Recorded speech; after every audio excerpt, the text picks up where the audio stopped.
Welcome to the Caledonian Elixir.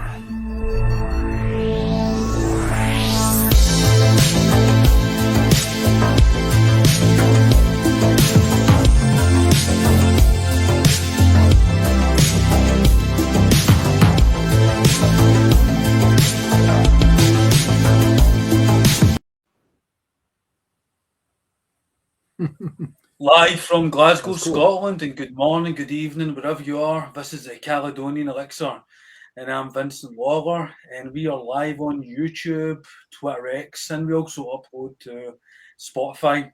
And don't forget to hit the like and subscribe button wherever you find us. It helps us in that social media labyrinth that is YouTube, and I do appreciate it. And if I sound a little bit different, that's because my microphone is down. I'm using the camera microphone, and so if I sound a little bit more distant, that's the reason why. So today, as you can see, we've got a knockout panel show for you with some you know and some you don't. An excellent lineup of guests. So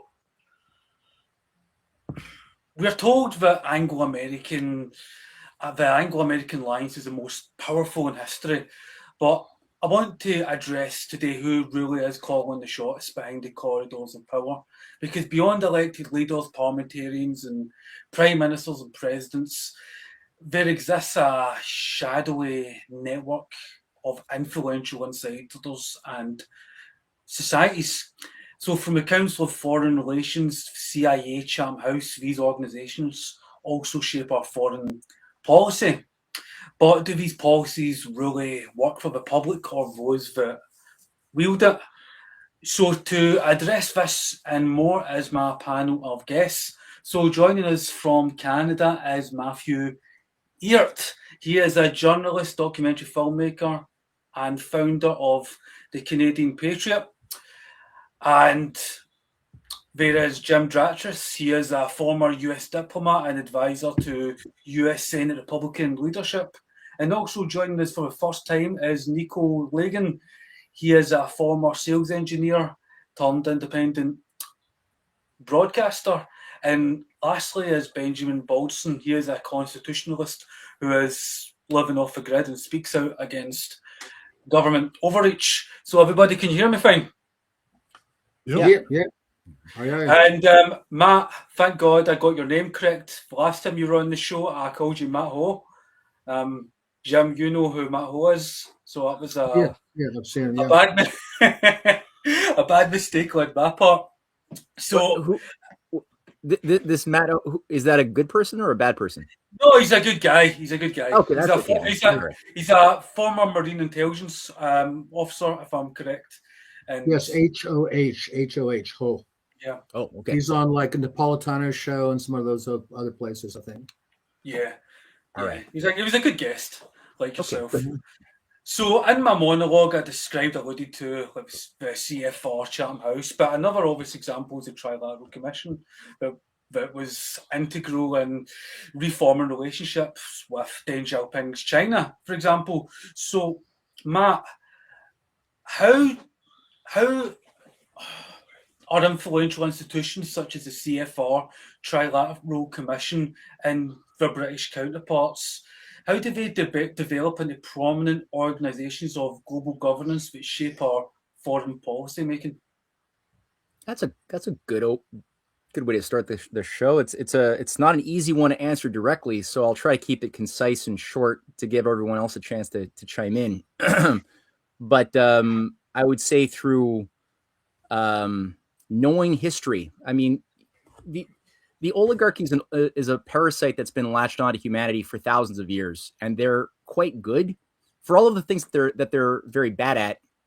They're very good at learning from past mistakes and learning from history to find ways of improving upon their art of infiltration, manipulation, subversion, and making the false appear true. And sure enough, things like the Round Table movement, which seeded things like the CFR in America, worked very closely with another think tank set up around the same time at the end of the 19th century called the Fabian Society, and they would work together, one catering a little bit more to a labor leftist orientation to weaponize the poor, but also run by misanthropic people who hated humanity and wanted to cull the poor, ironically. And the other group focusing a little bit more on sort of the Cecil Rhodes, Lord Milner-oriented groupings ideologically that would cater to incubating young talent in Oxford, the other one in the London School of Economics. And they would work together to penetrate multi-generationally. They would think multi-generationally. And they learned from the techniques of people like, Fabius Maximus, the general of Rome, that developed certain innovations to weaken Hannibal and defeat the Carthaginians in the Second Punic War. So they're learning and extracting from what works in history to apply to more modern day issues. And they think about the deep future in ways that most of their victims, most of the people who are just good people, wanting to live their lives, have a family, they don't tend to think in the deep past and deep future. And thus that's our biggest weakness, is just thinking short-term myopically and falling for the same tricks that are done again and again every few generations. So that's how I'd say it works. Jim, you've worked inside the political system. How does your experience and observations reflect what has been described here about foreign policy? I think Matt is right. I mean, I sometimes do wonder whether it's these organizations that run things, or rather it's the people who run things belong to these various organizations. Sometimes you wonder, if you know their names and their faces at organizations, are they really the puppet masters, or some of the puppets of people who are even more obscure than they are? But I think there's no doubt that organizations like this that Matt mentioned, so you didn't get it to the CFR and so forth. I think you actually got to the mother lode with the Round Table, the Milner Group, and all that sort of thing. And a lot of this does have to do with a very bizarre kind of relationship between the United States and Great Britain. That I'm not as a good transplanted Southerner here, I'm a big fan of Abraham Lincoln, who was the undertaker of our first Constitution. That having been said, there's no question that up until the time of the Civil War, the British Empire thought they could still break us down and bring us to heel by splitting off the South, creating like a Southern Canada that would squeeze what was left of the Union between it. However, when that failed, they, through Fabian means, accomplished the same end for the whole thing later on in the early 20th century. And there has been, like, for example, people talk about, the Five Eyes, it's the Anglosphere. It's no coincidence that this is strongest in these countries. And there is that special relationship we can talk about. What's weird about it in some ways, though, is even though you might say a common Anglo-Saxon identity is what part of what led to this commonality, we have in all these countries regimes that are actually hostile to the indigenous Anglo-Saxon people in all these countries. I mean, that's why you have the police in Britain siding with migrants against native English people. This hostility to the core demographic that founded all these countries, even though the relationship was established on the basis of what had been a common cultural origin And that's, it's one reason why, the Five Eyes share information with each other that they don't give to even our closest allies. Well, there's the Israelis, of course, but that's a special case. They just steal the 5% they haven't been given with the other 95% they have been given. So, but I think Matt is on the right track here. That these are, let's say, the tip of the iceberg of some very influential hidden hands that play a big role in American policy. And of course, America is the unipolar power emerging from the Cold War, has a great deal of influence left in the world, although we're going to see how that will unfold in the next few years. I think we're losing that for good, I think. Nico, welcome to the show, man. And I think this is an apt question for you. As you're Canadian, yet the head of state of Canada is the British Crown.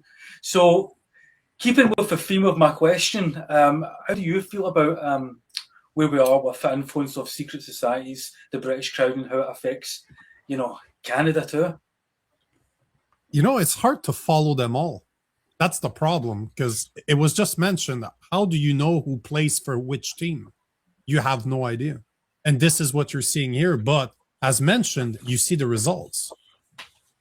You see it all over the West. You see the results. And we're seeing it. Matt can attest to this. You look at this in Canada, mass immigration over the past 5 years is literally replacing the commoners, like the people like me, Christians, white European Christians that build this country. Mm-hmm. And this is something that's going on throughout the West. So as much as there's secret societies all over the place, you look at the WHO, we have our prime minister was on the board of trustee of the WHO while the WEF 2050 net zero agenda was drafted and presented to their members. This is who the prime minister of Canada is right now in Canada. So that tells you which club is he part of? I don't know. Is the WEF secret, ruled by secret society? I don't know. I really don't know. It's so hard to keep track of everything that's going. I'm not an historian like Matt is, but what I am is somebody that reads legislation. I'm someone that will read bills, and all those bills sound the same no matter where you're looking. I don't care that you're in Europe, you're in Canada, even the US have similar bills. We have states like Florida and Texas that are integrating social media bans. You think it's an accident that's going all over that's happening throughout the West? So clearly there's an agenda. Clearly we're not implicated in that agenda. And clearly the people that are pushing that agenda are not the people that we see on TV. I think we can all agree on that.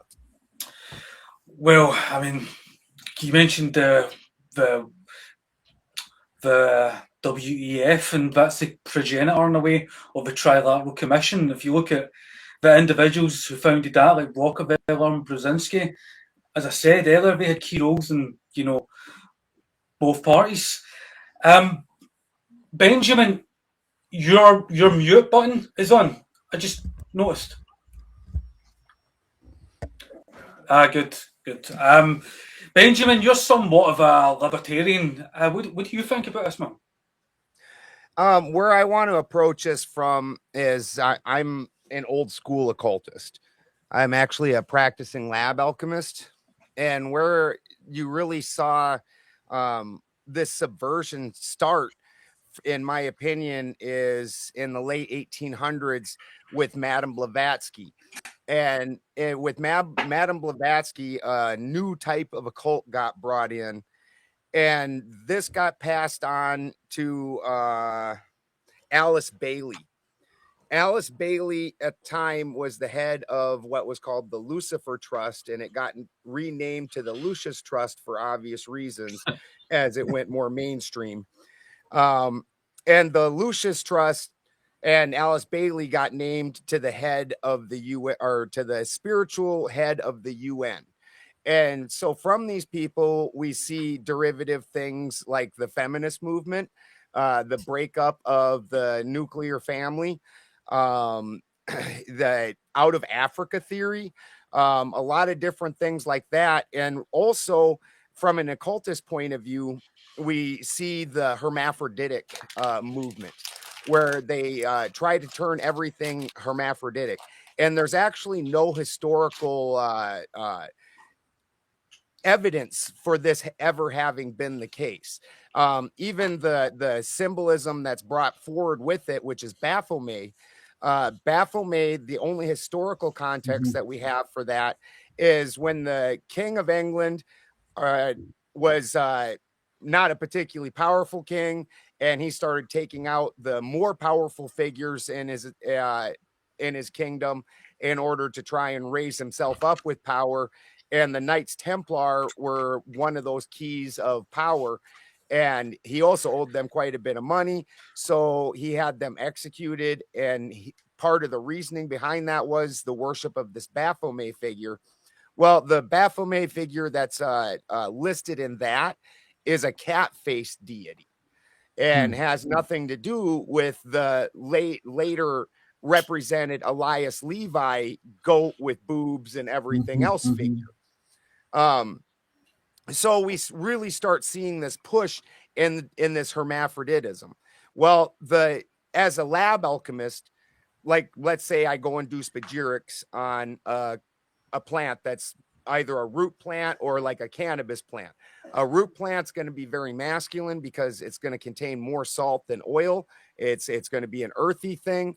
And if I put it through the full spagyric process and bring it to what you would call the stone or the great work of that plant, it's still going to be masculine. Even though I've separated it into a masculine and feminine component and then reunited it, it's still overall a masculine plant. And the cannabis plant would still be an overall feminine plant after putting it through the great work. So for me, this move toward hermaphrodite is just a disempowering where, you don't ever see any of the people that are have been fooled by this propaganda. These aren't manly people. These aren't people that are very active and doing things. These are very useless sops of people. And I feel like that was the whole purpose behind it. Guys, if anyone's saying anything that you want to chime in on, you can get in there.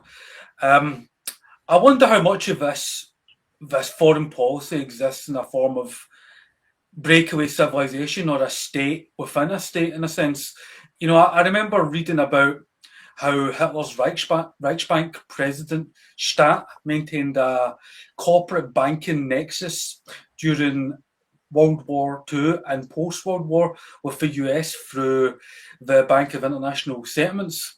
And also the former head of the CIA, Alan Dulles, he had a very close relationship with the former intel head of the Nazis, Reinhard Gehlen. In fact, he recruited Reinhard Gehlen, I think, to be the point man for European operations. And then we've got the obvious paperclip scientists. So all of this is very suspect to me. And the public obviously never gave their approval to any of this, and that surely I must have affected domestic and foreign policy. And then you've got like the black budgets and the criminal budgets of the CIA. So is there anything in that you would like to pick apart, Matt?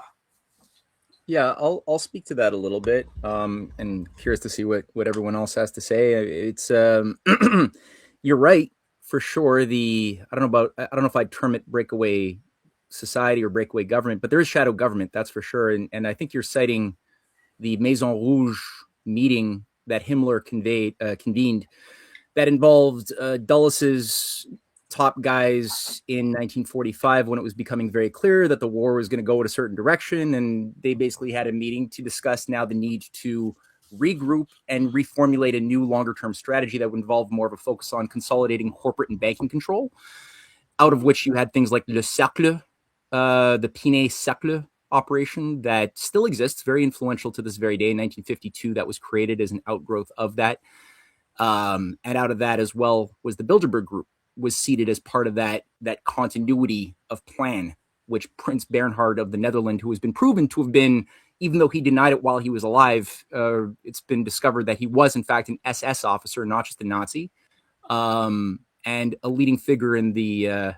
there's a guy named Uwe Alschner, who's a friend of mine, and he's done some great historical research proving that Prince Bernhard was the guy who threw under the bus the major, or played a key role in overthrowing or sabotaging the Dutch resistance fighters against the Nazis during World War II. Bernhard was giving up their locations, their positions, their names. After he sort of left the Nazi party, he still kept his allegiance going.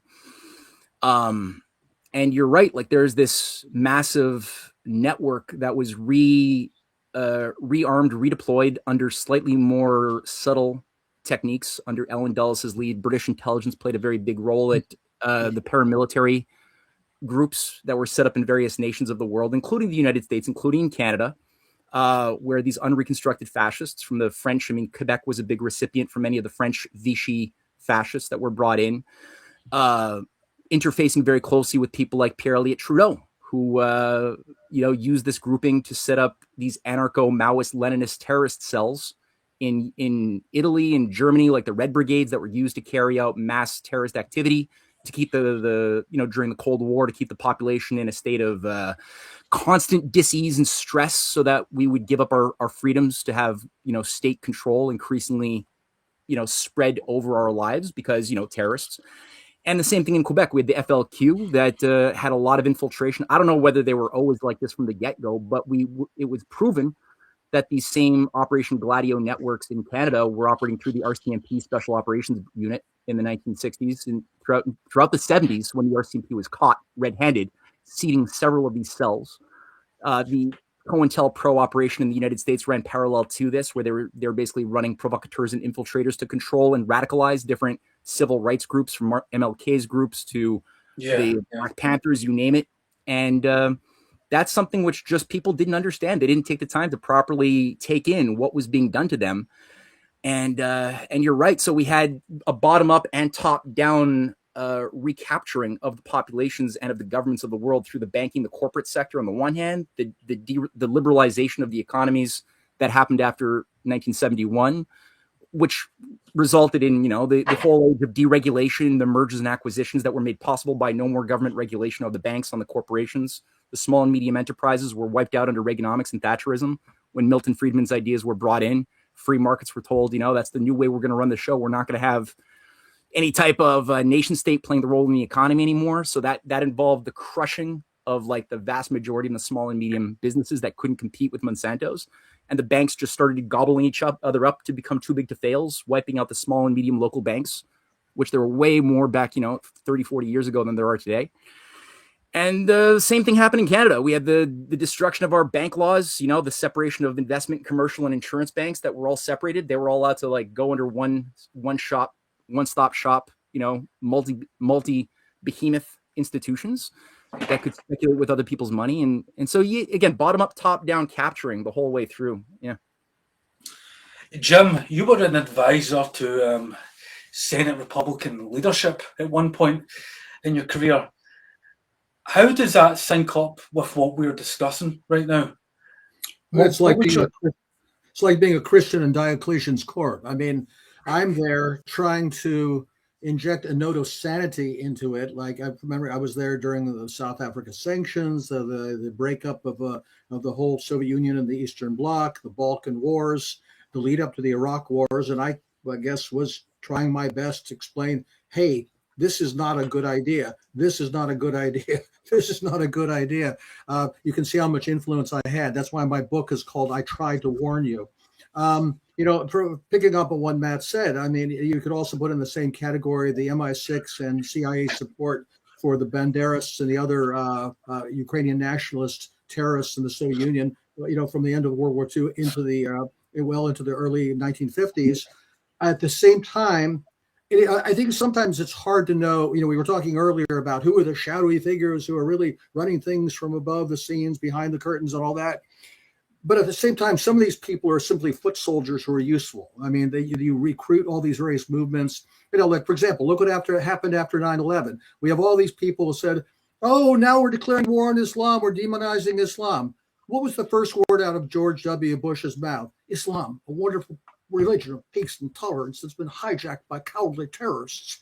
And then, of course, we've been then supporting Al-Qaeda and ISIS and groups like this as our proxies all over the Middle East, destroying Libya, overthrowing the government in Syria. Look at this guy, Al-Jilani or Al-Shara, whatever he calls himself this week. Now, this. Yeah, he was a handsome man, according to Trump. Oh, yeah. Yeah, and yeah, that's right. Well, better be careful around Trump if he says that about you. Let's not even talk about Lindsey Graham, but that's a whole other story. But at the same time, you have the growth of the power of the neoconservatives in Washington. Most of whom, but not all of them, are Jewish. You think, well, wait a minute, how can Islamic radicals repurpose Nazi and Jewish neoconservatives bed together? How does all of that work? Aren't they? Don't they have antipathy? Aren't they enemies of one another? Well, I think sometimes people, especially Americans, tend to fall into this kind of white hat, black hat thing. There's our guys, the good guys, and there's the bad guy. Well, no, there's also some gray guys that find some way to work together, or sometimes work parallel to one another without stepping on each other's toes. But I think a lot of these are instruments of policy. In other words, they're people we can use as disposable proxies when we need to, and then disavow them or pretend they don't exist when they do bad stuff. I mean, look what happened in Benghazi.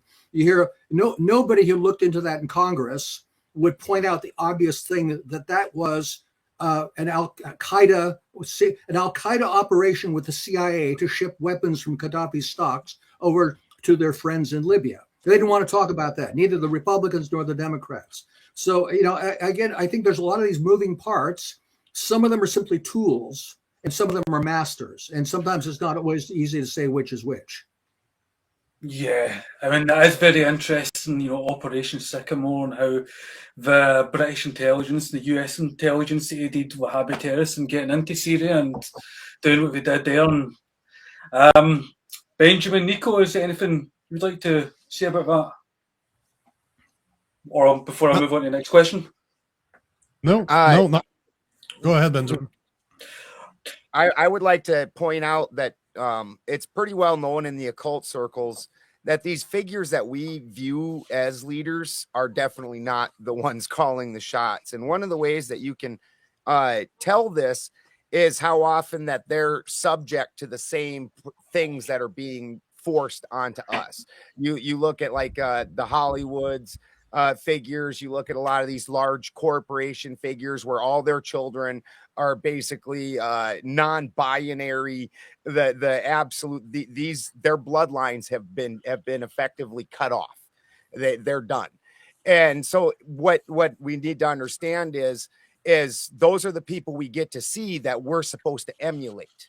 Those are the powerful people we should be emulating. And so this is how part of how it's getting forced on us, where the people that are actually in charge, they would never do this to themselves. Bloodlines are of the utmost importance to these people. This is how they maintain power.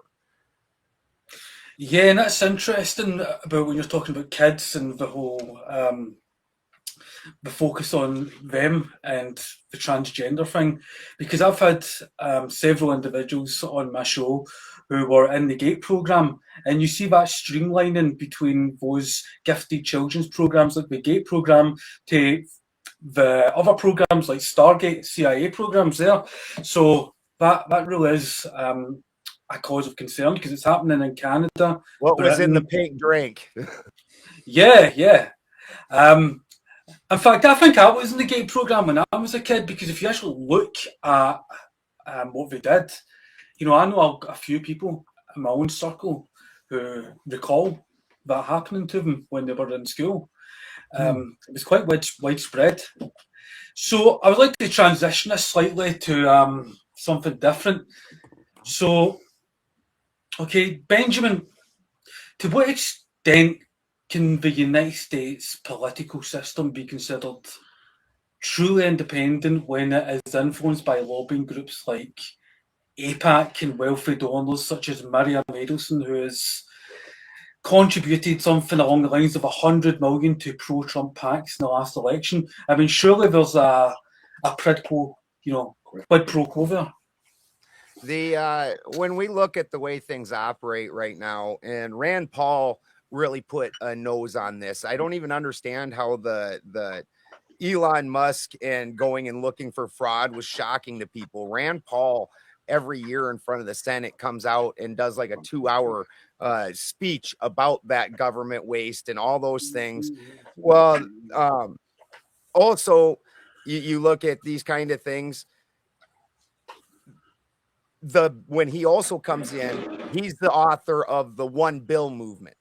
And so Rand Paul, again, to an empty Senate, just like with the fraud Senates, he comes out and says, here, this was dropped off. And he puts out something that looks like the New York phone book that no human could read inside of a year. And he says, this was dropped off at my door 4 hours ago. And now I'm expected to vote on this. And then I'm expected to vote on it. No human could read that and much less comprehend it in that kind of time. So what we understand is these donors, these people running the system, they're actually at this point entirely writing the laws. Our politicians that are passing the laws don't even know what's in there and don't care because that's not what they're paid to do. Jim. That's true. I mean, that's what staff are for, right?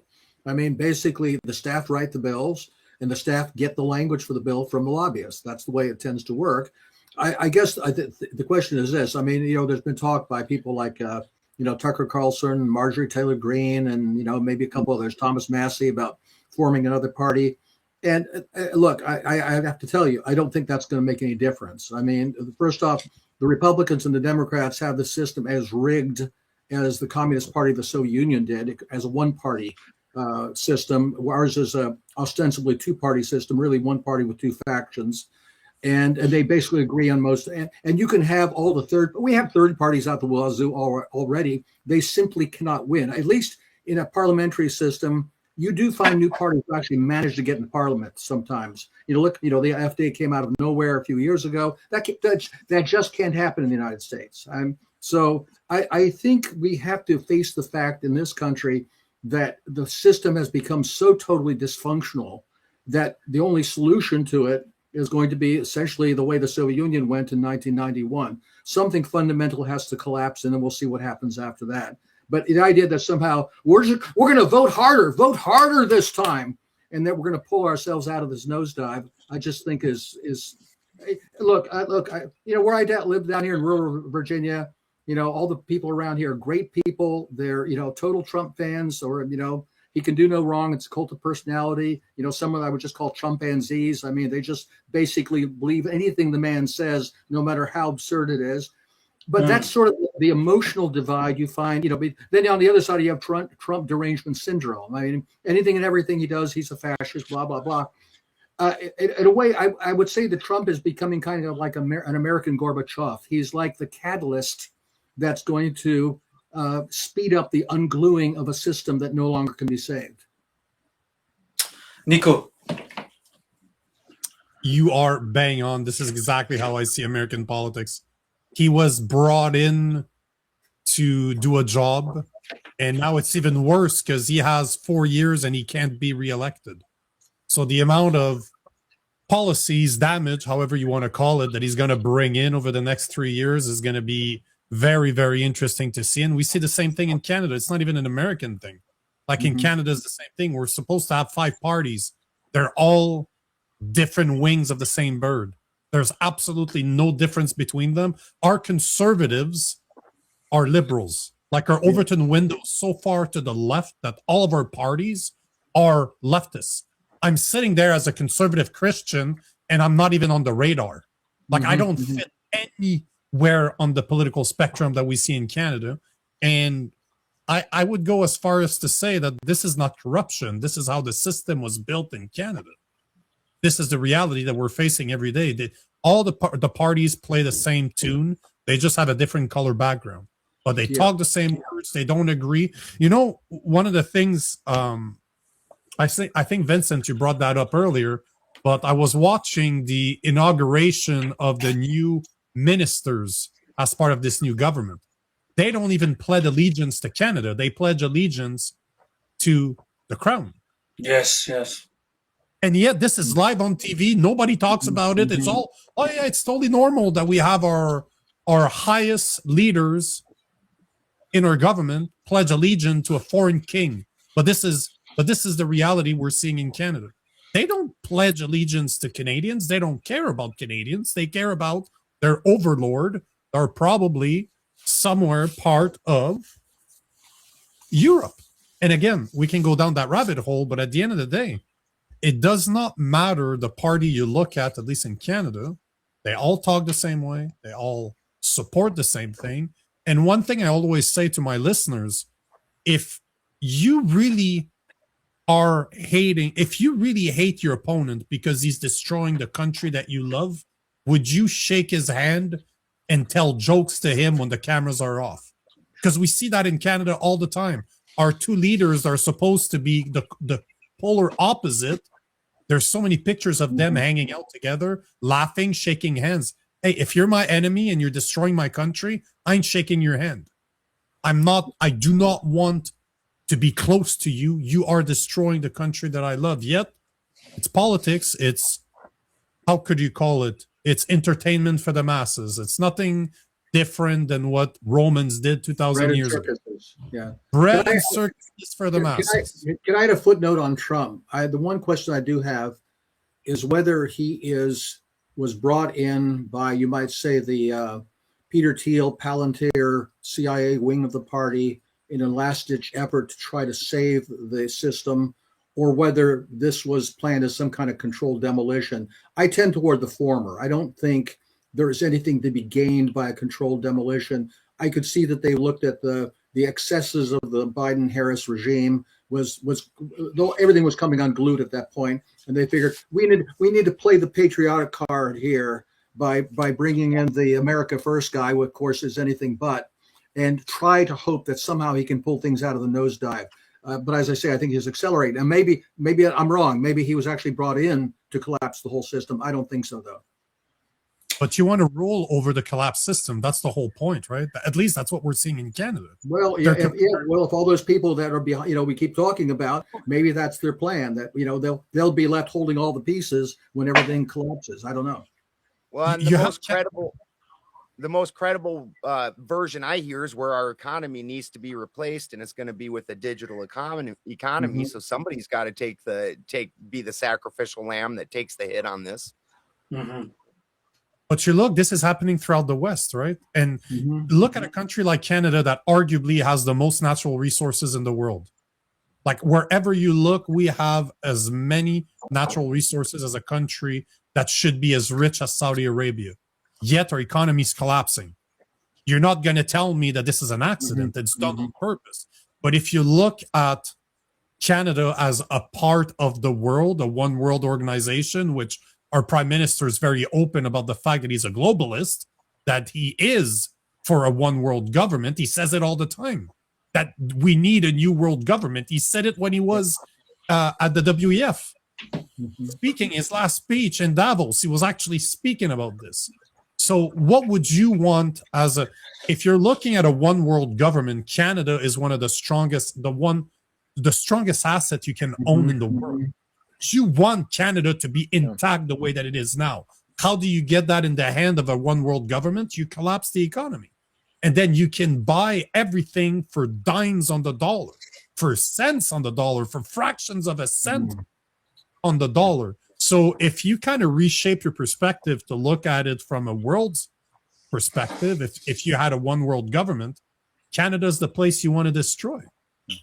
I'll just say one little thing on the issue, both of the one world government and of Canada and of the occult, because I think the theosophist angle is extremely important. I'm happy that you brought that up, because Sir Edward Bulwer-Lytton played a very big role, both working with Eliphas Levi with the occult's revival in the end of the 19th century, but he's actually the guy who encouraged Eliphas Levi to start writing many of his books on, anyway, that's a side thing. But he also was the minister of the colonies for the British Empire under Lord Disraeli, who was a childhood friend of his. And he, as minister of the colonies, he made the point very concisely in 1859 that Vancouver would necessarily be the capital of a new British Empire at some point in the future, because part of their initiation ceremony was this fixation about creating this very, very fluid, all-embracing kind of syncretic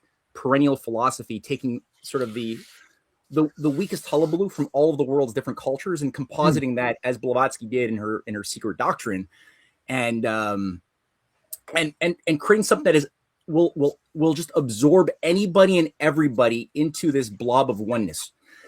And so the spiritual warfare department that I think is sort of like the Theosophists played such an important role that people can't even imagine. They had a wing of the Catholic Church. They had a wing in the Catholic Church. How wild is that? Yeah. Well, and that was part of the defrocked. I mean, Eliphas Levi was a defrocked priest, and he oversaw the whole like French, the French Gnostic infiltration of the occult into the Catholic Church. He already set the stage. That was then picked up by Alice Bailey and company later on. That just took what he already set up as an infrastructure. So these guys were he brought in the Kabbalah into the occult and forced Kabbalah into it. And he's the one who tied all the Kabbalistic letters to the tarot and all that kind of thing. He fully moved Kabbalistic mysticism into the rest of the occult world, and they just wiped out all the occult knowledge. Like before that, Germanic, if you look in the early 1800s, if you did not have a pedigree from a Germanic occultist, you didn't mean shit in the occult world. And after that, after the Elias Levi, it turned more Kabbalistic, and it just totally moved that out of the way.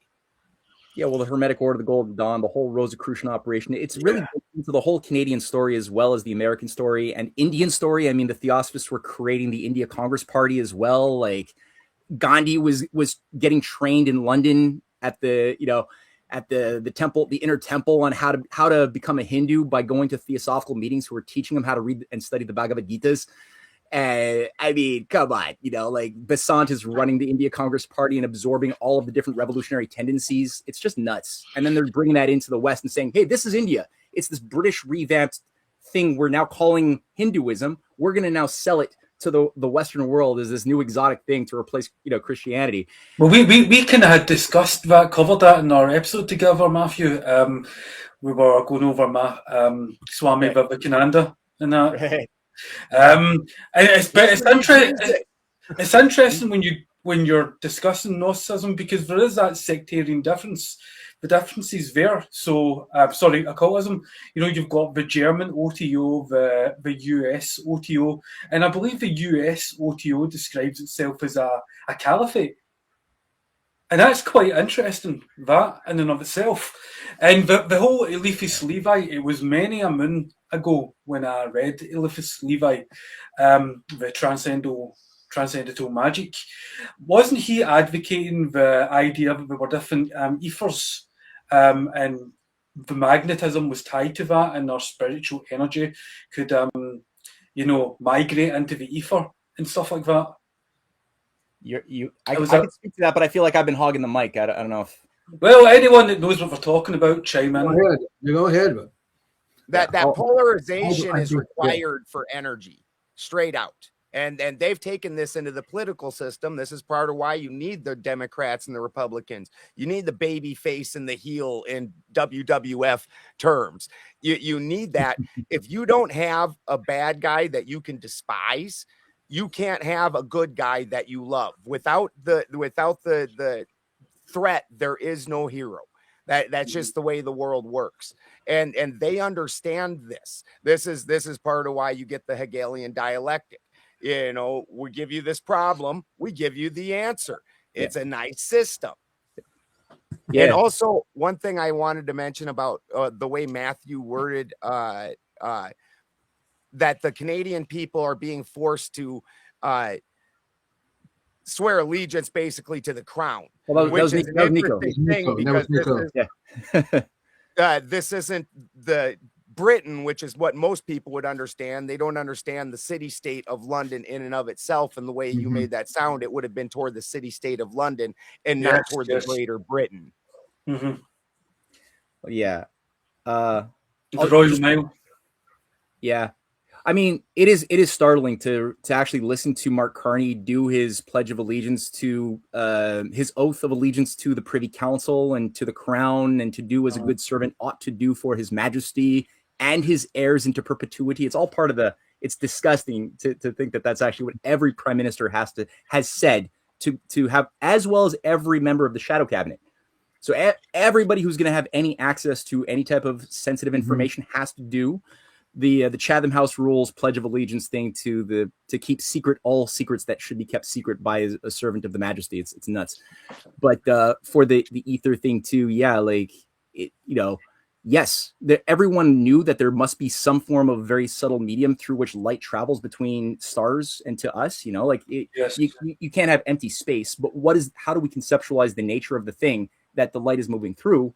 Mhm. And the alternative that people like Eliphas Levi were trying to define into sort of this magical box was that this is the astral plane through which the spirits that we're all walking around with, like emotional imprints of our dual self in the spirit realm that is charged based upon our emotional intensity or unwillingness to accept our mortality or not and hang on. So with that idea, you could have the realm of ghosts. He's part of this ghost research movement that Bulwer Lytton and Sir William Crookes, the guy who's the head of the Royal Society and the Ghost Club with Thomas Huxley, and these guys are all trying to create scientific experiments to justify why the trance mediums and the spiritualist movement that's spread all over the United States and Europe and going into the courts of Europe and Russia to try to like persuade philosophical mercury is what we're talking about right now. The philosophical mercury. Yeah, I have a question though. I mean, yeah. Do these people actually believe in this stuff in a spiritual sense? I mean, do they actually believe that it's weird, man? That in other words, that non-human spiritual beings are part of what they, in other words, or is this just a conscious manipulation? That's what's confusing, because they do magic tricks and lie to make the tables levitate, and they use all sorts of like magic tricks to pass on the idea that they have these powers, and they're caught red-handed, and they know that they're doing tricks. But yet at the same time, they seem to believe as well that they're also interfacing with the demons and the archons. Matthew, Jim, I mean, when you take something like the Babylon working in the Mojave Desert, I think Parsons and L. Ron Hubbard really genuinely believed that they were doing something there. Yeah, you don't do that shit if you don't really believe you're you're dealing with something real. I think a lot of these people, either wittingly or unwittingly, are in contact with spiritual intelligence that they may not even consciously believe in, but nonetheless is influencing their actions in a way that they're not. In other words, I think that, get back to the puppet things. When we get to the highest level of puppetry here, maybe the puppet master is not even human. It's a superhuman intelligence of some sort of spiritual intelligence, and these people are basically dupes or servants in some way that they don't even fully understand themselves. Well, Jim, you've got Congresswoman Luna testifying or discussing about how extra dimensional entities are interacting with individuals and leaving technology behind. Isn't that a form of occultism, of spirituality? It sounds like it, but when she talks, she's so cute. I don't really listen to what she says. Yeah, she's an attractive woman. What we're talking about in all of this is the mercurial aspect. So, like when again, the original occult before it got brought in, one of the things that Blavatsky did was take the lab out of the occult. So she brought in the teachings of Carl Jung, which, don't get me wrong, Jung was a brilliant psychologist, but was not a practicing alchemist. What happened was some of his ideas behind a public subconscious or a zeitgeist, what the ideas behind it in modern symbolism, he couldn't find anything that matched, and he looked at some old alchemy books and said, wow, this matches what I'm kind of mentally imaging. And so he brought that in without really understanding how the alchemical system works. And when you're looking at it like in a simple spagyrics way, which from an occultist, as above so below, the reason that you use spagyrics is because things work at the lowest level the same as they do the highest level, and it's easier to understand. Benjamin, sorry for interrupting. What is spagyrics? Could you just explain that for me? Spagyrics is performing the great work on the plant level of being. So you have the different levels of existence, and the plant level is one of the easiest, where you get the threefold understanding. And so you can separate the plant into its salt, its sulfur, and its mercury. Now, what the mercury is representing is the feminine, or the ether, the thing that is neutral, and it's allowing the transition. And this is why Mercury, and in all of its philosophical elements, has like a liquid. It always has to be like a liquid, because in order for that energy to travel, it has to travel through liquid.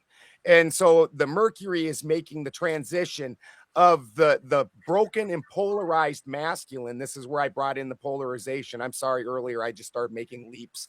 I gotta back it down when I'm talking about occult sometimes. So you have the broken masculine, which is your sulfur and your salt, and then the Mercury is your feminine, where these transactions can happen. That's why Mercury's the messenger, the overseas transactions, all these kind of things.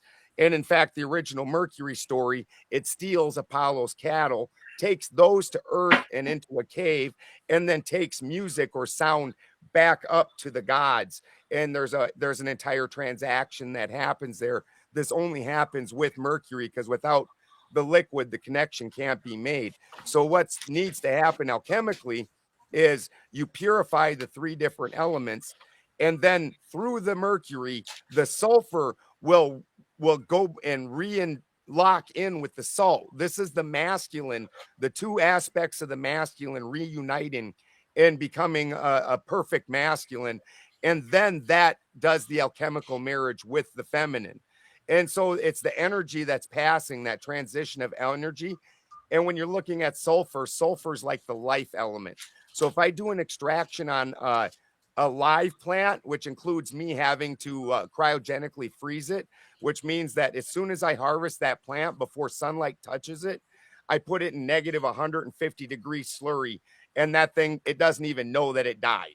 It just and so when I do the extraction out of that, the sulfur element of that will be a neon yellow. It's like screaming with life.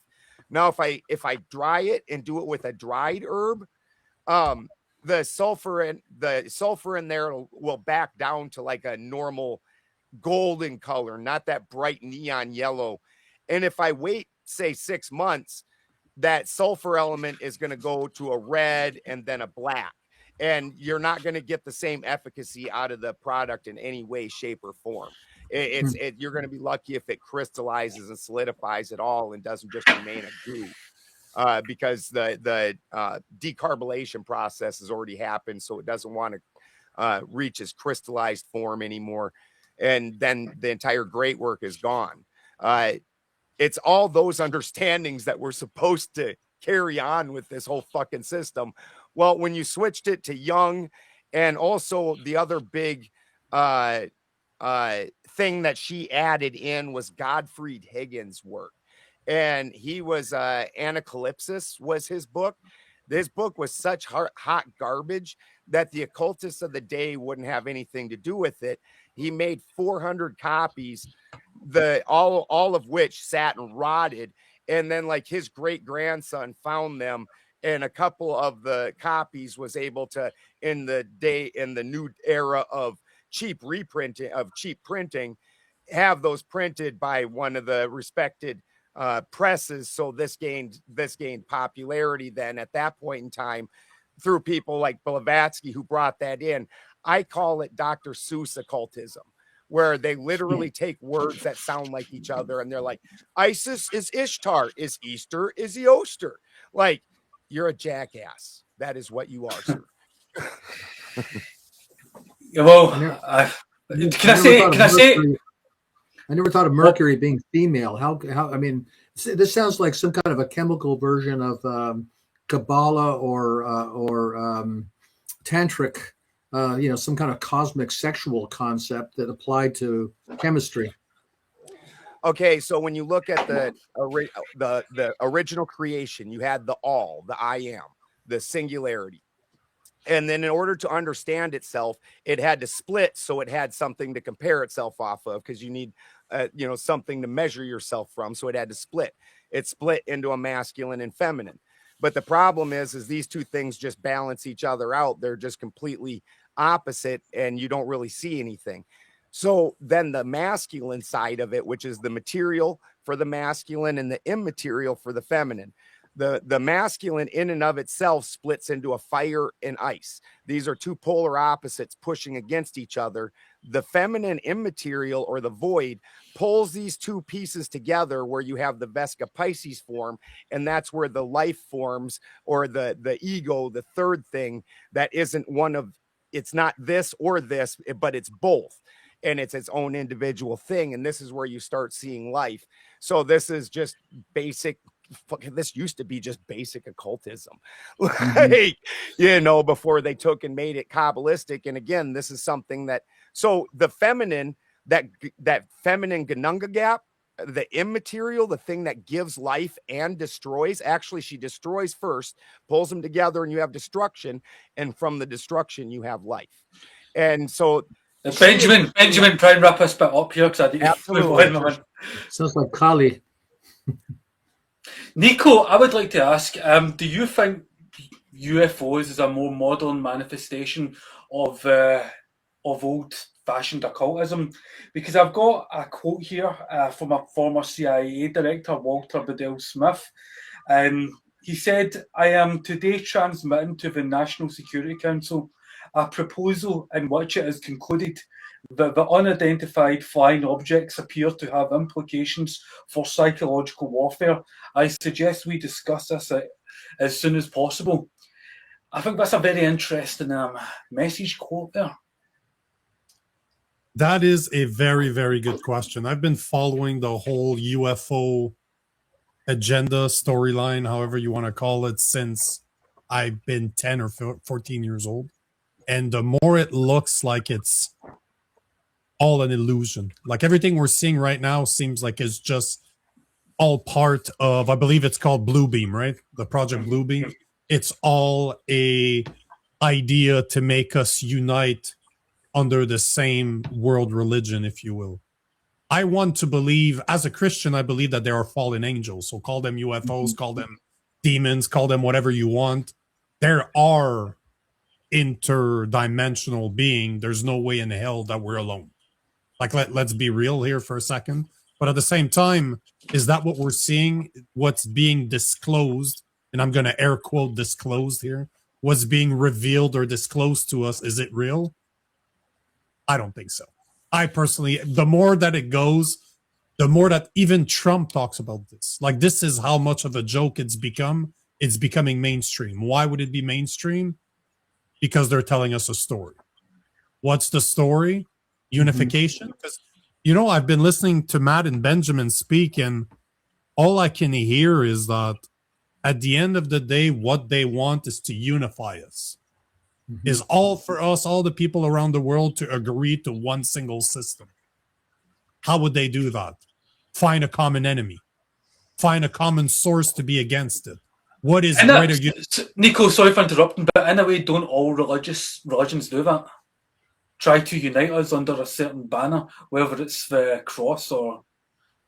Yeah, but not necessarily by creating an enemy. That's the thing. That's the big difference. If you're, the Independence Day, you guys have seen Independence Day with Will Smith in the 90s, and the guy that plays the president basically says that the extraterrestrial are a common enemy to unify under. So for all creation, all humans to unify under. And this is what I'm seeing right now with that whole UFO. I don't even know what the right term is to describe that wave of new UFO that's coming on, because it is not the same as what was pushed by us or pushed to us 20, 30 years ago. It seems like it's completely changed. And now it just seems like a very good idea to create a common enemy to scare people into giving their rights away, like they've been making us do for thousands of years. It's always the same game plan. It never changes. It's always reused, but they have a new form of UFO. Now, again, is it real? Is it not? I have a tendency to believe that everything we're seeing is not real. And God knows AI is making it a lot easier to be lied to. Nico, I see behind you there's a cross, and it's obviously a sacred symbol. But to me, I think the UFO now is becoming a sacred symbol. I've got a member of the Railings cult coming on my show very soon. And I mean, if I remember, it was in 2002, they claim to have called a person. They have a number of hospitals and clinics. I think it was in Israel where they claimed they cloned a couple of children. And I've also got Grant Cameron coming on my show in a couple of weeks, and he's a prominent voice in ufology. So I'm very open-minded in regards to whether or not there's extraterrestrial life somewhere. However, there does seem to be something else that's trying to make an agenda out of it and push it. And sometimes there is this cultish aspect to it, whether it's Heaven's Gate, whether it's the Railings. But yeah, I'm not sure myself, but they are definitely trying to make it into a religion. I agree completely. And it's been throughout history, right? I'm a big fan of Peru. I spent a bunch of time backpacking through Peru, and one of the places that we made to go see, we went to go see the elongated skulls. So those replications of entities that do not come from here has been around all over the world. You can see it in Egypt. You can see it in Central America. You can see it throughout the world. How do you explain it? I don't know, but I do not think that we're dealing with the same type of... Again, I'm trying to find what the proper word is for here, and I'm lacking the terms to describe it. It just seems like the message, something like that. It's something like that. The message that we're being pushed is not the same as we've seen throughout history. It seems like there's definitely an agenda that is being pushed right now, and Blue Beam to me is exactly what's going on. It's coming to a place where they're selling us the lie to unify us on under one banner, and finding a common enemy that does not come from Earth is probably the best way to push such an agenda. But doesn't it all begin the same way when it comes to religions? And if we're going to include ufology in that, it usually starts with an event or number of events, and then they are the interpretations of the events, and then following the interpretations, they are the emergence of different sects. And we see that with Christianity, we see that with Islam, and we see that with occultism. You know, we could allude to the different branches of the OTO. And you've got the Typhonian Order, which is the most modern incarnation of the OTO. Isn't that just inherent in human nature? The difference being today, though, as somebody that comes from the technology world, that comes from telecommunication, the difference now is we have the technology to push it to a wider sphere. And this is what's very problematic with what we're seeing throughout the world is AI and our technology enables to fake this on such a massive scale that just dig into Blue Beam. They're talking about technology that will send voices to your head, that will actually talk to you from far away, that you think that you're hearing it yourself. And this is didn't they do that with MK Ultra sub project 119? Am I correct there, Matt? And I'm from Montreal. MK Ultra was tested here. Like literally yes. That's why we need tinfoil hats to keep those voices out of there. Look what right here. It was a change, but it was a real thing, Jim, that we were doing back in the 60s. Yeah, of course it was. I mean, look, back to what Nico was saying earlier. I mean, I also believe that if there is something to these phenomena, and it's not just something being peddled by the government for control purposes, I do believe that, it's something demonic, that these are the kind of things that in a previous, quote, non-scientific world would have been attributed to demonic activity. And I think that's real. In terms of why the government is peddling this stuff, I think Nico is also correct, that there's some kind of an agenda they have that frankly probably fits into all the other stuff we've been talking about for the last hour or so, where these people have something in mind for what they want for us. Because after all, what are we to them? We're just cattle, and we're just meat that they can herd around and manipulate. And that was the question I had for you guys out there. What do you think the whole intent is? Because I agree with you that to me, it's spiritual in nature. The war we're fighting right now is spiritual in nature. Once you accept that there's good and evil, everything we're seeing today makes sense. But is that what you guys think is going on here? That there are evil intents? Well, to start with, I think depopulation is somewhere high on the radar screen in terms of there's just too many useless eaters from the point of view of the people who run things. And that, look, I don't know if we're looking at a major war in the near future, or again another pandemic or something. But I think there's some way that they feel they need to cull the herd on a massive scale. I don't know how exactly that would happen. I think that would be one step. Well, do you know what? That's a good bridge for me to transition us to the next question. I would just like to play a clip here. It seems through pokey pokes seems to be rather than the culling. The States conducted this operation with a very clear goal in mind. I haven't got a chance to see a lot of reporting. I don't understand what the confusion is. Let me explain it to you, and I'll do it once again as clearly as possible. Perhaps you'll report it that way. The United States is conducting an operation to eliminate the threat of Iran's short-range ballistic missiles and the threat posed by their Navy, particularly to naval assets. That is what it is focused on doing right now, and it's doing quite successfully. I'll leave it to the Pentagon and the Department of War to discuss the tactics behind that and the progress that's being made. That is the clear objective of this mission. The second question that's been asked is, why now? Well, there's two reasons why now.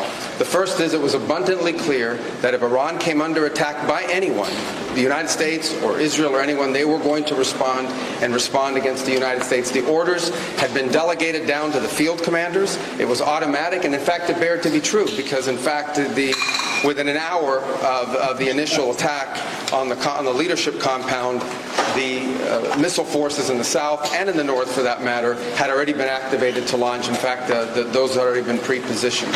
The third is the assessment that was made that if we stood and waited for that attack to come first before we hit them, we would suffer much higher casualties. And so the president made the very wise decision. We knew that there was going to be an Israeli action. We knew that that would... Sorry, Benjamin, I played that precisely when you started speaking. So, to what extent does the recent US war with Iran highlight that absence of accountability for elected American officials in foreign policy? So, if the head of Mossad and Prime Minister Benjamin Netanyahu are able to steer the US into a war that's against its own interests, what does that say about external influence over US decision making, Jim? There are two schools of thought on this, and I'm actually on the third. I mean, there's some people who will say that Israel is simply a proxy of the United States, like Ukraine is. It's just our aircraft carrier in the Middle East, and that they're simply puppets of the United States. And there are other people who will see the other way around. The United States is simply controlled by Israel and led around by the nose. I tend to fall into the camp that says it's not as simple as that. That, again, back to what we were talking about earlier with the British and many other governments around the world, that there's a network of power that is truly transnational. And it has, let's say, many nodes of power, whether they're in Israel, whether in the United States, on Wall Street, or in Hollywood, or in the pharmaceutical industry and the banks and all the rest of it, the City of London. You go down the list, and these are important nodes. Obviously, the intelligence agencies, both MI6, the CIA, Mossad, all of them. And that, again, in a way, the only thing I can liken it to is kind of the network of power that existed within the Soviet Union before its collapse, that this one is not confined to one country. So, yes, of course, it has nothing to do with the American interest. Hell, I'm not even sure this is in Israel's interest. This is going to get Israel destroyed the way these idiots are going. But but I don't think it's as simple as just saying that Trump is led around by the nose by Netanyahu. That having been said, however, that I don't think Mr. Trump is an independent actor at all. I don't know whether it's as simple as saying what's in the Epstein files, or maybe, hey, Mr. Trump, you need to watch that Zapruder film from Dallas in 1963 again. that, if you don't do what you're told, we'll find somebody who will. I don't really know. But in any case, all this talk about we're going to bring the Israelis to heel and we're going to force them to pull out of Lebanon, and there's a big feud between Netanyahu and Trump, or between Zelensky and Trump. I don't buy a word of it. I think a lot of this, sure, they may hate each other as individuals, but I think they're on the same page. And a lot of this is the kind of, jockeying around you find within an establishment among various constituency and personalities. But when all said and done, they're on the same wavelength. Yeah, I would just, Matt. I agree in general with that. Can I throw in a thought? Yeah. I always go back to ultimately, and I remember back in 2019, I had written to Jim, asking Jim, hey, what's up with the Pope's personal designer of all the papal outfits? And, yeah, remember that? I sent you like this link to this guy, and I was like, he seems to be a Satanist. He has a line of perfume, one of the scents being 666, and he has a website. He's very open about it, and he's a clear practicing Satanist. He's got his website with gimp masks and sadomasochistic motifs and all of this weird stuff. And I'm like, this is the official designer of all of the cardinals, all of the outfits, the official designer. They let him do this. So I'm like, Jim, what's going on, dude? And I remember I was at that time that I began to realize I got to take this satanic element way more seriously than I was, because I was doing conventional old school geopolitical analysis up until that time. I started realizing I got to shift gears mentally here a lot more than I was before. The Babylon working ritual seems like a really big deal in things. John Dee and Edward Kelly were already spinning some of this stuff, like setting the groundwork for a lot of the sex magic to invoke certain kinds of demons. They had a certain esoteric and exoteric, technique in their writings. And Solomonic. What was that? Solomonic demons. Okay, yeah, Solomonic, right? Yeah. Yeah, and all of these guys are all following the Testament of Solomon manuscript that presents this idea that Solomon, it's not the biblical Solomon. Yeah, there you go. That's one. Crowley loved that thing, right? Crowley's, yeah. So there you go. It's the Goetia. Yeah. So it's like a medieval, it was something that was produced in like the 12th century. This Testament of Solomon. They act like it's super ancient, but it create, there's a certain, it's not. It's not pretty, but within their rituals, what these guys have all been obsessed with is like, creating a certain kind of sex magic ritual that involves certain kinds of sacrifice along the way over the course of several months that will somehow invoke the Antichrist. And they're all obsessed with it, right? Everyone's obsessed. Parsons and Hubbard probably did one of the most famous. Does it involve children? Not directly in their writings, but I would say probably. Yeah, even Crowley presents in his Book of the Law certain prescriptions on how do you select the best child sacrifice. And he says, oh, I'm joking, or I'm using a metaphor for my semen. But I don't think so. I think that these guys I think he's being very literal and hoping people don't take his literal words literally. Have you seen some of the art some of these people hang in their houses? Yeah, exactly, right? Yeah, look at the Podestas and it's sick, right? But the influence of the Scientologists, like L. Ron Hubbard, he was like the Edward Kelly to Jack Parsons, John Dee in the desert for the 3 months in 46. This guy his creation of Scientology was not like something other than what he saw as his purpose in life to continue the mission of Aleister Crowley when Crowley died. And the influence of the Scientologists, which has like, I think the operating thetan is a little bit of a joke. It's like it's the OT, the OT1, OT, all the way to, well, now it's, I think, up to like 9 or something. But the level 8 is the Antichrist degree that went public in the early 80s that Hubbard wrote before or at least it was made public before Hubbard died. These guys are really, and it's a UFO cult too. Like part of their thesis is that there's these disembodied alien entities that make up our entire. You gotta existence. pay to get rid of them. Yeah, you got to pay a lot of money. Sorry, that's why I was speaking earlier about how they are now interpreting these events differently, and the UFOs are these new modern manifestations of something that would have historically been interpreted as demonic. Well, yeah, I mean, they treat them, it's kind of like archons, you know, the way, but, and the Falun Gong kind of have their own variation of the same thing. Well, like, we had that difference the last time, Matthew, in terms of Gnosticism, where I don't have that sort of I don't know the right word, enmity. I don't think it's as yeah, don't worry about it. I'm not attacking Gnosticism right now. I'm just simply saying that this is what these guys are framing their definition of these entities that are making up our physical emotions and that we have to be cleansed of. That's all I'm saying right now. And the if you read the writings of Master Li Hongji, who runs Falun Gong, same kind of thing, and it seems to have been spun as a synthetic UFO cult out of Esalen and the Human Potential Movement, the same Human Potential Movement that was running Stephen Greer, that he was working for, funded by Lawrence Rockefeller. Greer being a guy who was working for the Baha'i movement in their headquarters in Israel in the 70s, before he goes on to his, UFOs are our savior shtick. Also funded by Lawrence Rockefeller, who's also funding John Podesta to be one of his emissaries for the new dispensation of UFOs. But along this whole thing, I think Israel was set up. See, if you look at the creation of Israel, it was about a year after the Babylon working was done. And I think these guys, if you look at Greater Israel as a map of what they want to invoke as the finalization of the Greater Israel objective, the overlap it to Nebuchadnezzar's Neo-Babylonian Empire when the Jews were in captivity in Babylon, it's almost a direct overlap. It's it's not different enough. Yeah. And I think that goes well beyond just the idea of a small state in the Middle East that's got of influence as a foreign lobby. I mean, it's a much bigger picture that involves a number of actors that are not confined by any means to Israel. No.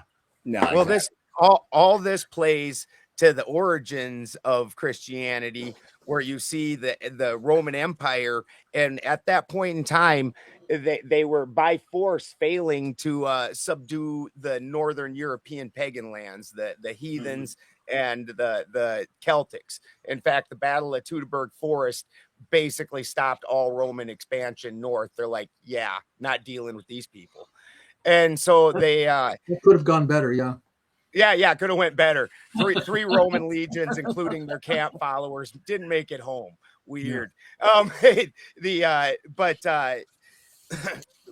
So there's a lot of speculation that Christianity was literally piecemeal put together in order to spiritually subdue and got pushed into the northern tribes, including taking, if you look at all the symbolism in Christianity, even things like that cross in the background right there, that's not even supposedly the cross that Jesus was ever crucified on. They didn't do it like that. That is Irminsul, Odin's symbol. And so, and they take the symbology, whether it's Christmas, there's no actual record of Jesus's birth date, and they overlay it over the most important holiday. All right, Benjamin. Nico and I are going to have to take you on if we're going to go down this road. Go for it. I would love to, Jim. You and I can just do my show, and Nico, I think all. Well, look, I think for the sake of this particular platform and discussion, we should keep it moving on the geopolitical totally analysis. on that. This could easily be a full show. Also, if you guys have done a lot of talk of the OTO, if you guys ever want to see me just out of hand doing a cult basically showdown with one of the heads of the OTO, Alan Greenfeld, number 79 on Weaving Spiders, welcome. I tear that guy up. Really? Live? Like physically with him there? No, like we are right now.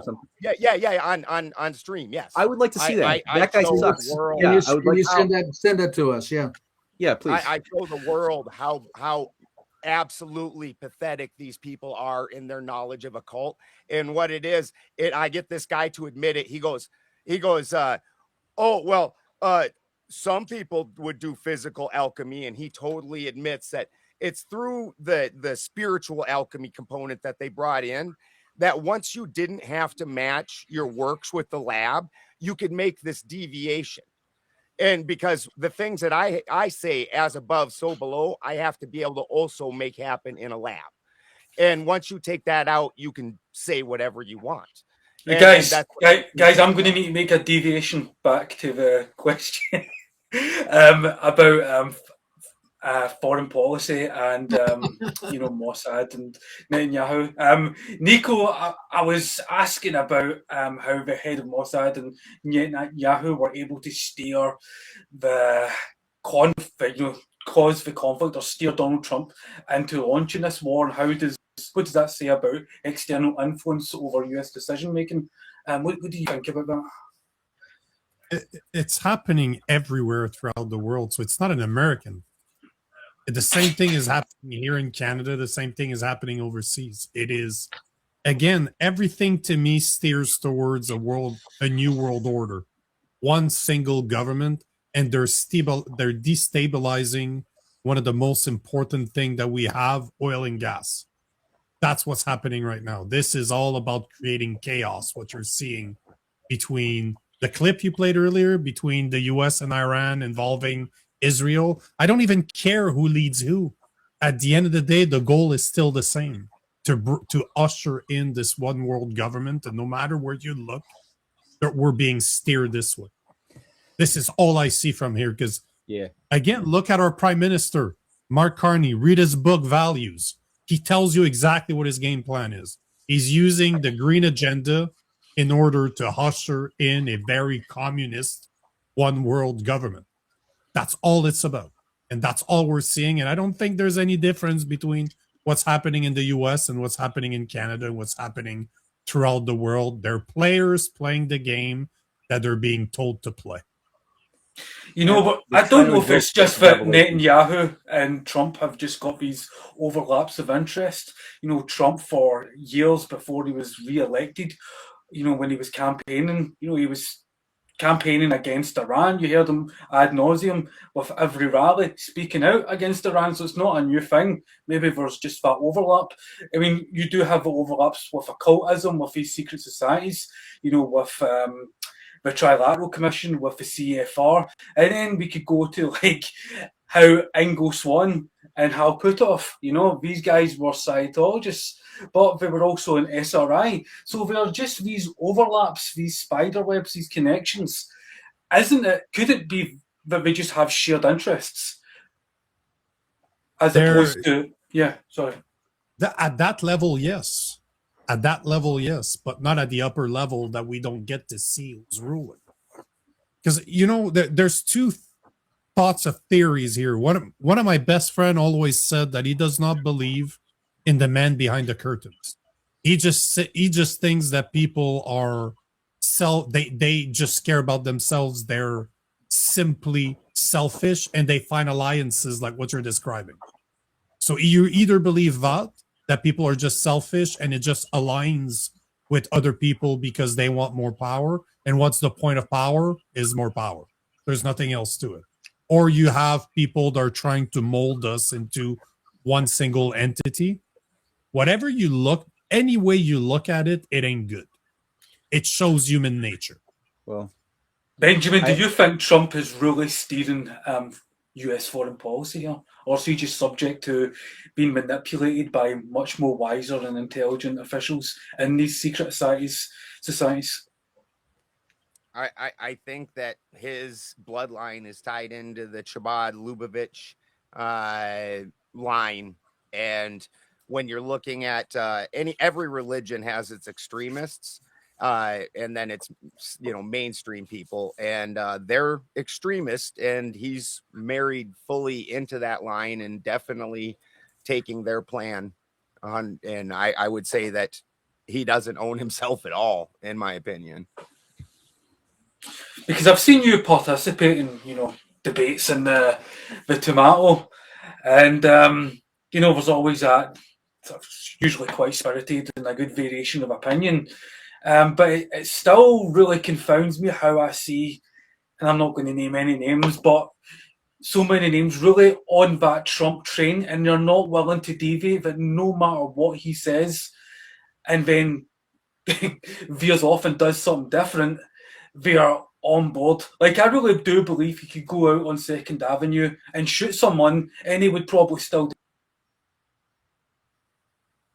defend him. And I did support Trump. I supported him originally. I supported him when he was running against Joe Biden, and then he ran against Joe Biden again. And when there was that attempted assassination in Butler, Pennsylvania, with the American flag billowing in the background and the blood trickling down his head, that was a powerful image. That was a powerful scene. And everyone that saw that knew that he was going to win right there and then. However, he has... Yes, go ahead. When you juxtapose that image that you just said with transsexual males dressed as strippers reading books to children, this is why that entire trope and things like it got introduced to the American psyche. Because, like I said earlier, you can't have the Hulk Hogan without the Andre the Giant. You've got to have somebody you absolutely despise. And I can't think of anything to despise more than somebody sexualizing themselves in front of little children. Mm-hmm. Yep. Matt, you had something, right? World Wrestling Federation for sure, and Trump's involvement in the World Wrestling Federation is not to be ignored. I'm 90% convinced Butler was staged. I mean, I'm 100% convinced. I'm beyond. Yeah, it was staged. It's a show. It's kabuki theater. The thing that got me as well in terms of this blurring of reality and fiction, which has been going on through the Cold War, and it's getting worse and worse with every day. And the world wrestling genre didn't help as well to that process is also a very disturbing thing, which people think is sometimes a little trivial. I don't see this as trivial at all. And I'm not saying I think Trump is the Antichrist. However, his choice to in 1999 to give his Manhattan apartment, the gilded gold Apollonian apartment with the paintings everywhere, that one that he wanted that to be the location where in Devil's Advocate, the movie with Al Pacino playing the devil. Oh, really? Wow. Who's the devil's son that the devil is trying to recruit into his law firm. Yes. In order, the motive is ultimately for Keanu Reeves to sell his soul by defending this Trump character, who's this billionaire real estate magnate in New York, who killed a kid and 2 women and has to be defended. Everyone knows he did it, but Keanu has to defend him anyway as part of his test. He does a good job. And part of the outcome that Al Pacino had in mind is to get Keanu to have sex with his sister in order to give birth to the Antichrist. And that's like the big ending of the movie, right? Well, and the fact that Trump wanted that scene to be performed in his apartment bothers me immensely. What's the name of the movie again? What's the name of the movie? The Devil's again? Advocate. It's very well done. The monologue at the end of Devil's Advocate is phenomenal. Well, it's interesting because, you've seen the way, they've had these metal structs showing Trump as the new Cyrus. He's going to rebuild the temple and all that kind of stuff. So maybe it's not so much he's the Antichrist. He's like the Antichrist John the Baptist. He's the guy who's going to prepare the ground for him. Well, I think so. My thinking here is if you read Rene Girard, Girard has a big thesis on his mimetic theory is involved with the idea that nobody does anything for any internal reason. We only do things because we want to emulate others, and everybody wants greed. We want wealth. So all systems go into disequilibrium because everybody will want to maximize their pleasure ultimately, which results in more scarcity, more room for conflict, and thus chaos of the system unless you can get a scapegoat. So he's got this whole thesis of a scapegoat that highly influenced Peter Thiel, who became very obsessed with the Antichrist around this time. And the scapegoat is like the person that everyone can agree to hate, that will then be sacrificed collectively, that we all then release the tension and the system can go back to some kind of stabilization or harmony for a period before you have to do it all over again. And in Girard's world, he says that's why the Roman Empire was viable, because of the sacred sacrifice of Remus by Romulus. That's why Christianity is viable, because the sacred sacrifice of Jesus, that's how he says it, or that Judaism became viable because of the idea of Cain and Abel. And so you have to have the sacred kill. And I think part of the idea of them creating Babylon, that's a hypothesis I'm working on right now. I think it's solid though.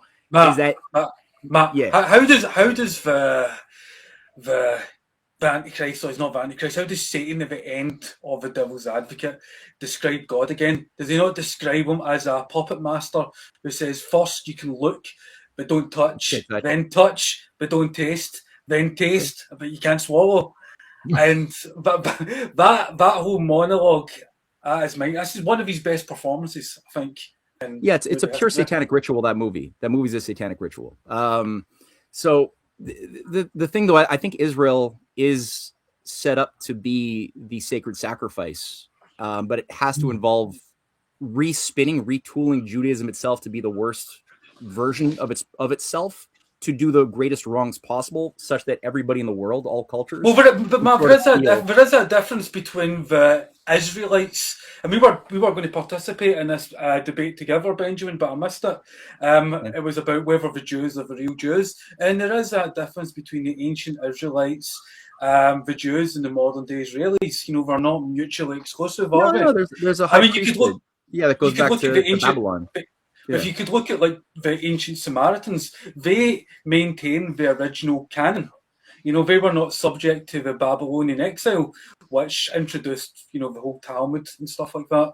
And so if you look at the people who are probably the direct descendants from the ancient Israelites, it's probably the Samaritans who are still maintained at the site, what we call today the West Bank, at Mount Gerizim. Yeah, Mount Gerizim, yeah. Yeah. Jim, what do you think about that? I don't buy it. I mean, as a Christian, I would point out that when Christ speaks to the Samaritan woman at the well, he says salvation is of the Jews, meaning himself, that he is the fulfillment of the law and the prophets. And actually the Samaritans had been deported, and that's why they were sort of a mixed people, because there was the Assyrian assault. And there was a lot of ethnic mixing. But if you look at the timeline of the Jews after the Babylonian exile, and after the Romans destroyed the temple, they were subject to so many historical migrations. So their lineage, there must have been more mixing. And I think when it comes to the Ashkenazi Jews and the Sephardic. But you're giving a kind of, if you will, a Jewish explanation to this. I mean, that from a Christian point of view, the fulfillment of the law and the prophets in Christ, and then the growth of the church, which is Israel, which is Israel, with the unbelieving branches cut off and the other branches grafted in. That's still the same Israel. And what the rabbinical Judaism, which is actually a reaction and rejection of the Messiah of Israel, what they do and who they mix with, and the Samaritans and so forth, that's really irrelevant. I mean, that's just toing and froing of people that have nothing to do with the fulfillment of the law of God as revealed in the Old Testament. Yes, and as a Christian, don't you believe that the church, or I know this is part of Catholic canon, but the church is the body of Christ? Yeah, absolutely. Of course, I'm Orthodox, so I believe the Orthodox Church is the one holy Catholic and Apostolic Church. But I mean, I think that's a continuous tradition going back.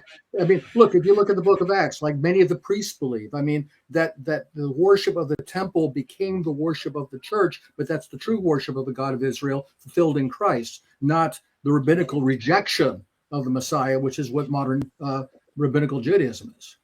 I guess my point was about the direct descendants of the ancient Israelites. And that I would imagine, since the Samaritans are more akin to who the ancient Israelites were, in the sense that they maintained the original canon. I don't think it's true, though. I think there were people in Israel and in Judea who were keeping the law and the prophets as the way was given to them. Look, you had the Pharisees and the Sadducees, various sects. Some were more faithful than others. I don't think you could say that the Samaritans were more faithful. I don't mean to say that they were more faithful. However, the Samaritans maintained the Torah, and there is no Talmud, there is no Zohar, there's none of that. Well, so a lot of people in Judea did not have the Talmud either. I mean, they simply preserved the law as it was given to them. Benjamin, you participated in that debate on the Tamal. What was your question that you asked to the two interlocutors, Israel and Captain, don't remember his name. Zariak. Yeah. That's an interesting character right there. And after this, I'll wrap it up because I can see time's getting on. But go ahead, Benjamin. Sorry.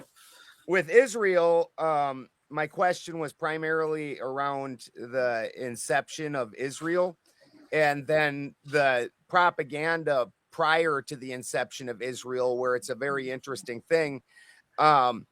Before the inception of Israel, when they were trying to spread the propaganda for that, they said nation of the Hebrew people, and Hebrew was the word that they used.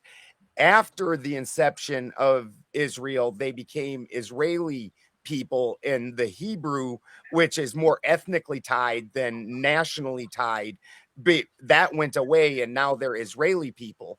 And I wanted to talk to him about that. And then he also explained that the original, and so this is super fascinating. So the folks that are the anti-Zionist Israelis, why that would be is because Israel are the people of Jacob. It's not tied to any land. It's tied to Jacob and the inheritance from him. And so that's why they are called Israelites, because of Jacob. And that the Jews, those specifically, were the people that derived from Judea. So there's a lot of different groups that we're talking about here, and during these time periods, these groups would intermingle. So where we're looking at is a lot of different groups. Well, one of the reasons that obviously I was asking was, now when we add in the group that you were referring to, the Ashkenazi Jews or the white Jews, inside their own rituals, they have the scapegoat ritual, where they put the sins off onto this scapegoat, and it's like a trick God situation. And so this is, and the same thing is actually conspiracy theory about World War II itself and the 6 million, where these were sacrificed as wheat before the chaff, so the return of Israel, or the believing in good Jews, could have their Holy Land back. And so what this is they don't want to pay the penalty out of their numbers, so they create this scapegoat, and then the scapegoat is the one that pays the penalty, and they somehow fool God doing this. Well, Nico. There's another aspect of that. Since a lot of, obviously rabbinical Judaism is a rejection of Christ the Messiah. That there have been many false messiahs through the century: Shabtai Tzvi, Yaakov Frank, and so forth. Menachem Schneerson, the Chabad rabbi, claimed to be the Messiah. But I think there's also the sense in which a lot of Jews see themselves as a people, as a Messiah people. So the Holocaust is the crucifixion, Israel is the resurrection. So it's the same kind of mythos. I'm not saying it's false, but I'm saying it's the same way of telling the story, but applied collectively to a people as opposed to the actual Messiah who appeared as a man 2,000 years ago. Yeah, and as you alluded to there, Benjamin, about the difference between the Ashkenazis and the Hebrews. The Hebrews were the Canaanites, and the Canaanite civilization predates the ancient Israelites by over 1,000 years. So, Nico, you've got that cross in the background. So, as a Christian, what do you think about this? I actually don't even want to participate in this conversation. I was just enjoying Benjamin, and I'm sorry I forgot the name of my fellow Christian here. Jim. Yeah, 3 letters. So hard for me to remember. I was enjoying your conversation, to be honest with you, because I'm no scholar. I read my Bible, I study my Bible, but I'm no scholar, nor do I claim to be one. But I really, really enjoy listening to Jim explaining it, and Benjamin arguing is arguing the good term. I enjoy those type of conversation because they're not my cup of tea. I don't feel the need to explain my spirituality to others or debate it. But at the same time, I've met Christ myself, so nobody can ever tell me that I didn't. And I will never lose believing in serving others. That's how my Christianity reflects in all aspect of my life. But I just got to say, that's all I'm going to say. But I want them to continue the conversation because I don't feel I can participate to the level that they can. And I don't want to diminish this conversation either. I'd love to just do what Jim and I have to just do a whole show on that. Yeah. It's a very there's so much more to it, and we will derail everything. I would love to do another show though, Jim, and have that discussion. Matthew, before we wrap this up, is there anything you would like to say on it? No, there's crazy people with power that believe that their job is to invoke the Book of Revelation. And when George Bush gave his little interview in 2004 about his motives for the war in Iraq, he said, Gog and Magog, it's all about bringing in Gog and Magog. And, these little things, I don't want to forget them, because it's little hints about what's tempering the beat frequency, moving us into, some people think of it as like, passing through the age of Kali Yuga, ending the age of Kali Yuga for the next millennial, 1,000-year Reich of some age of darkness, some dark enlightenment, some age of dark freedom, as some have called it in Russia, that certain followers of Crowley, for example, who have their tentacles moving in certain places. And it's something that Arthur C. Clarke, I think, was talking about as well in his, who's a knight commander of the British Empire, Arthur C. Clarke. Like, he's one of the Rosicrucian creatives who are invoking or creating the new oracles, the new tempering Sibylline oracles under the manifestation of what became science fiction. But I think it's a guideline, in a sense, in his Foundation series, where when Elon Musk names his kid based on the name of the leading figure in Foundation, who's assigned to choose and select what of human civilization will be preserved in the coming 1,000-year dark age. That's the name of Elon Musk's most recent kid that he birthed with a practicing witch, who took pictures of herself. What's the kid's name? It's let me get it. Elon Musk. Let me just Google it here. Child name, Foundation. Here we go. It is Harry Seldon. So it's Seldon. Seldon something or other. Seldon Lycurgus. That's it. Based on the Spartan Lycurgus. And Seldon from Harry Seldon. The lawgiver. Yeah, right. Yeah, and his other kid is, by the way, named Romulus. Which, again, when you think about what his, people like, anyway, it's concerning. What I was saying, it all goes back to Rome. Yeah, and I don't envy whatever famous person generated a kid whose name is Remus. I don't envy that kid. I was going to say, nobody ever names their kid Remus. Okay, guys, I'm going to wrap this up now. So, starting with you, Matt, why don't you tell the audience where we can find you and anything you'd like to promote? Yeah, CanadianPatriot.org is my history geopolitical journal, and we just made a documentary called Black Sun Rising on esoteric roots of Nazism, and we actually made a book to accompany the movie, which people can get on Amazon or send me an email on the website, and it looks like that, a little picture of crazy Hitler, Black Sun over there, a little UFO that people can't really see in Blavatsky. Oh, I can see it. Yeah, it's cool.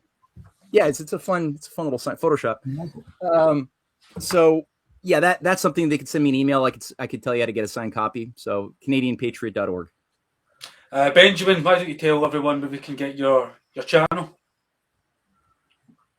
Yeah, you can find me if you're looking for the more occult type things. It's either Benjamin Balderson or Weaving Spiders Webs is where I do those things. And if you're looking for more, although I'm dragging the occult into it, more just modern, like political and things, religious philosophy debates. I do those over on the Raging Tomato. I also restream them on mine. I greatly appreciate being on the panel with you, gentlemen. Nico, appreciate you coming on for the first time. Why don't you tell the audience where we can find your channel and everything else? Real Nico Lagan. I'm everywhere. I'm a social media buff, I guess you would call. I'm everywhere. So simple enough. Okay. Jim? The only place to find me is on Elon Musk's X and at Jim Jatras. You can also see my book here. I tried to warn you. It's you can see it's also good for home defense.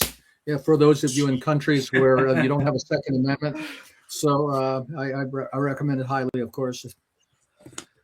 And for the audience, if you liked, don't forget to drop a like and subscribe, and you can find me at the Caledonian Elixir. And if you really liked, you can drop a donation at Buy Me a Coffee. So thanks for joining us, and I'll catch you later, everyone. All right. Bye. Bye-bye.